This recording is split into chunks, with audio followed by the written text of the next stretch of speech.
Yeti Nano, and I don't even have a shock mount for this, so you can make some weird noises because that's back in the equation until a shock mount comes in. You can also make strange noises with a boom arm like this. Sorry, you got the answer wrong. So, it's not the situation that I wanted to be in, but it's the only option I had. So here's the shock mount from the regular Yeti. The problem is it's made for regular Yeti. And even though this thing has a little silver piece right here that adapts it so it'll fit on stuff like this, because it just has a little screw thread in the bottom. It doesn't have one of these on the bottom.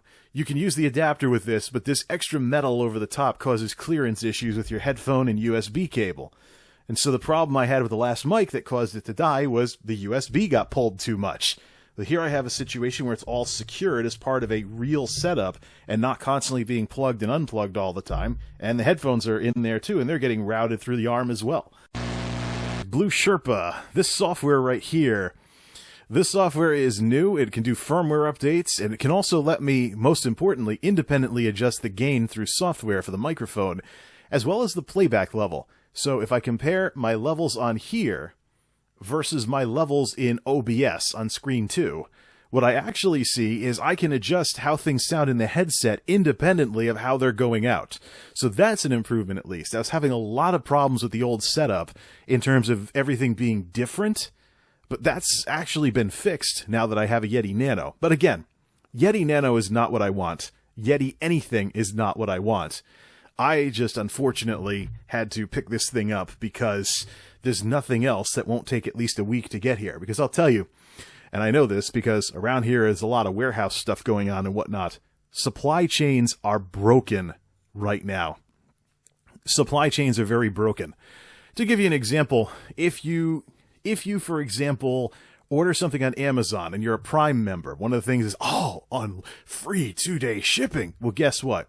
The part 2 of that story is that you're going to get that 2-day shipping because the order will take several days to get out of the warehouse. You'll see other things too. Like when I went shopping around, and as I cycled through e-tailers and saw out of stock on things like audio interfaces, entry-level mixers, ways to make better use of my XLR equipment for the time being. As I started to encounter all these out of stocks on all this podcasting equipment because folks are working from home, they're teleconferencing, they may even be getting into podcasting for the first time while they're laid off from work temporarily or something like that. Bottom line is, you can't find this equipment anywhere.